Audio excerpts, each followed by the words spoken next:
Hello everyone, now I will show you how to set up your D-Link router. And before I start, I want to remind you that if my video will help you, please support my work. Half of all donations I send to animal shelters. All details are in the description down below. So, the first step is to power on the router. Take the power adapter. Connect one end of the power adapter to a wall socket and the other end to the router.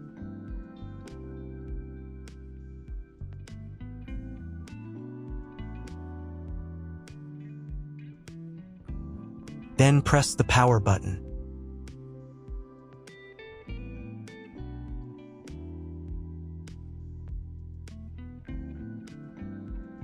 Once it's on, an indicator will light up. It may take a few minutes for it to completely turn on.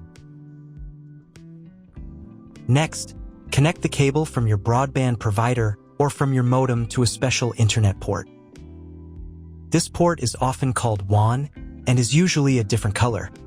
Each cable should be inserted until it clicks into place. Now you need to reset the router back to its factory settings. Press and hold the router's reset button for 10 seconds. Wait until the lights on the router start to flash. Sometimes, this button is located inside the router casing to prevent accidental presses. Use a thin object to push it down.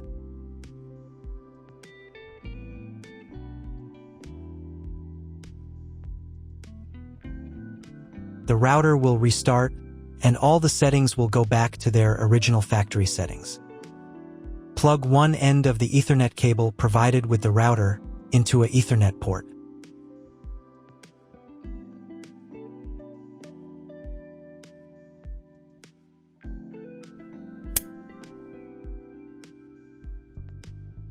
Plug the other end into your computer or laptop's Ethernet card.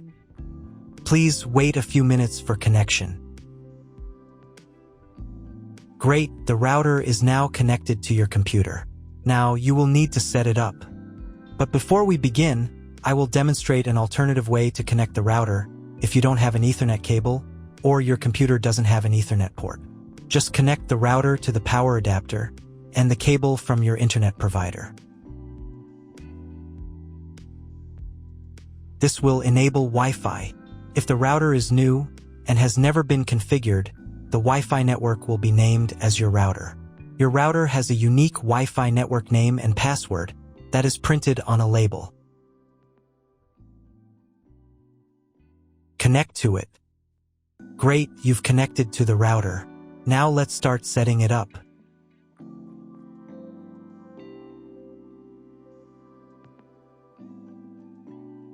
First, open your web browser and visit the URL you see on the screen. Use the URL bar instead of the search bar.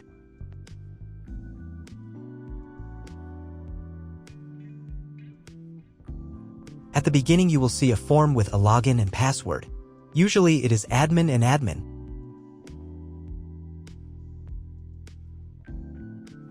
If these credentials are wrong, then find label on your router. The credentials are often printed on the bottom of the device.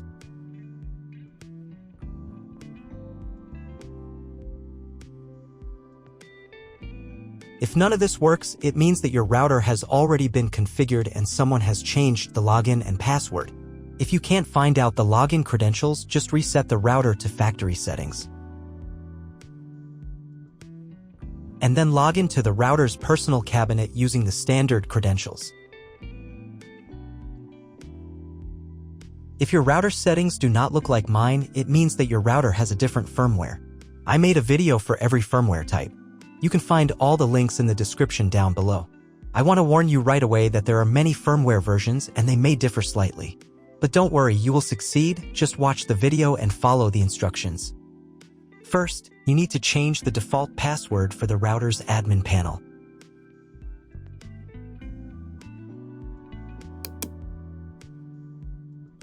Now log in to the router's admin panel again using the new password.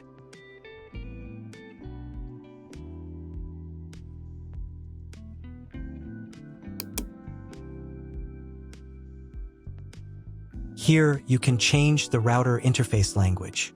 I will keep the language as English. To start the setup process, go to the Click and Connect menu. Click Next.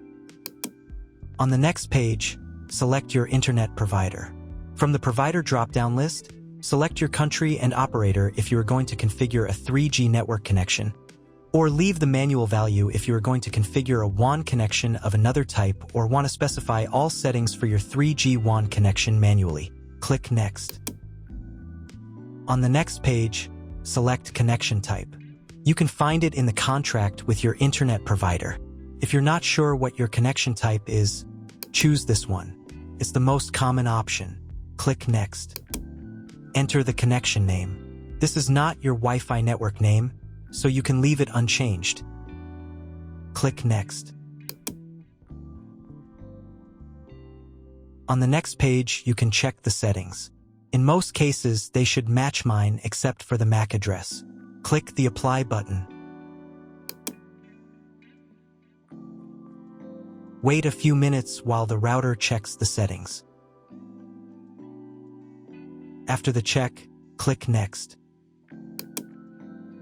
In the next step, you need to select an operating mode for the wireless network.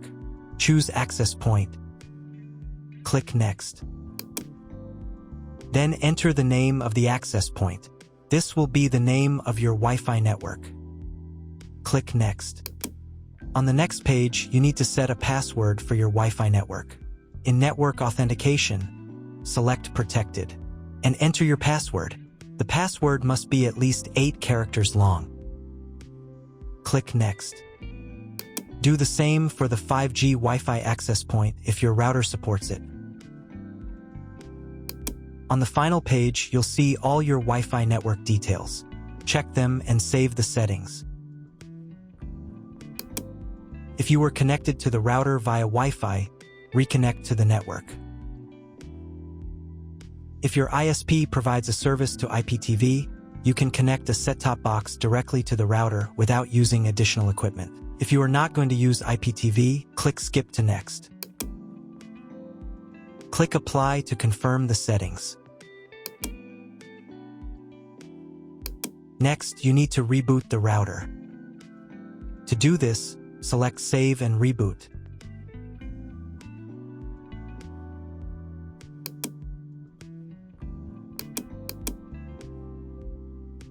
Wait a few minutes for the router to fully restart. Now check if the internet is working. Just try to Google something.